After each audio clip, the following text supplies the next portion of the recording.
when did you start the bakery and why? Yeah, actually, I didn't start the bakery. I'm second generation. Yeah, my father came here in about 1959, 1960, and he didn't much like the During the idea. Windrush? Well, we were all Windrush up until the early 70s. From 48 to the early 70s, we were all Windrush.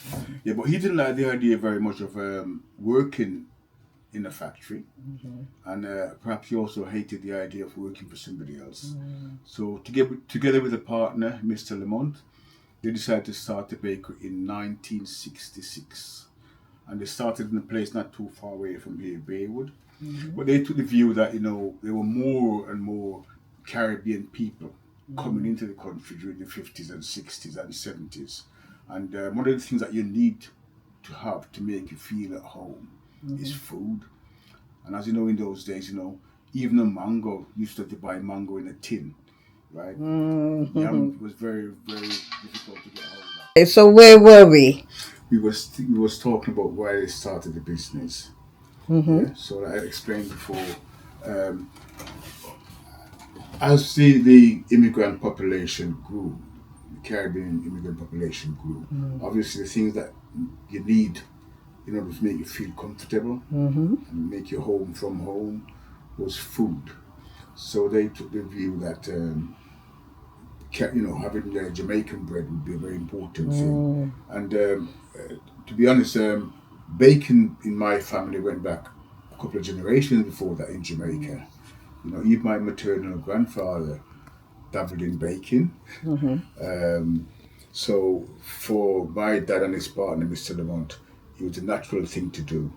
Back in those days, there were probably about 6 or 7 bakeries in Birmingham, but they all stayed local. And I think what to say, probably Manchester and London, you had small bakeries. When you say they stayed local, what you mean?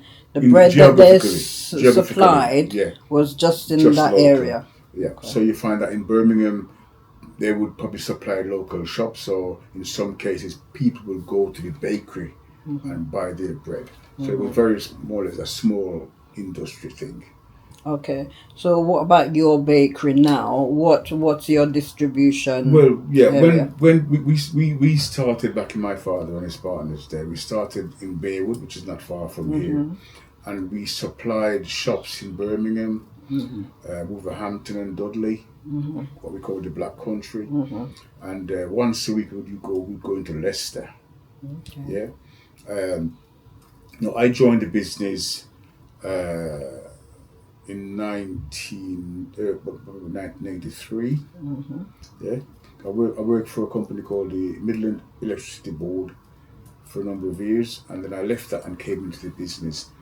The specific idea of expanding geographically out of Birmingham, so we expanded into London, Bristol in the southwest, that includes Bristol, Gloucester, Swindon, London. The southeast was London, Luton, Milton Keynes, and those areas, and then we went north, which into Yorkshire. Okay. So we did Yorkshire, which is Leeds, Huddersfield, Bradford.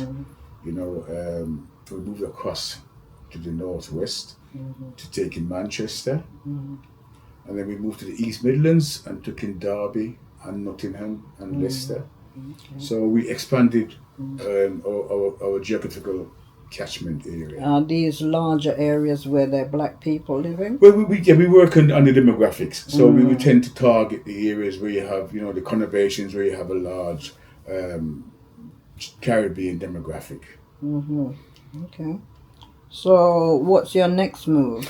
Well, after doing that, our next move was to look at where we were actually shopping. Because previously, we shop primarily in what we call the small corner shops, but then we found a younger generation of black people were shopping in the supermarkets, whereas their parents shop in the corner shops, they shop primarily in the supermarkets. So it was then that I approached the supermarkets and said, listen, you've got a demographic here shopping with you, but you're not giving them the proper range of food that they require.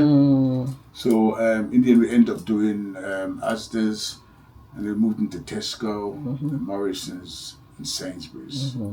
You know, so we tend to cover the whole gamut. So is it just breads and buns that you make, or is there other products? We did primarily buns and breads and bullet cake.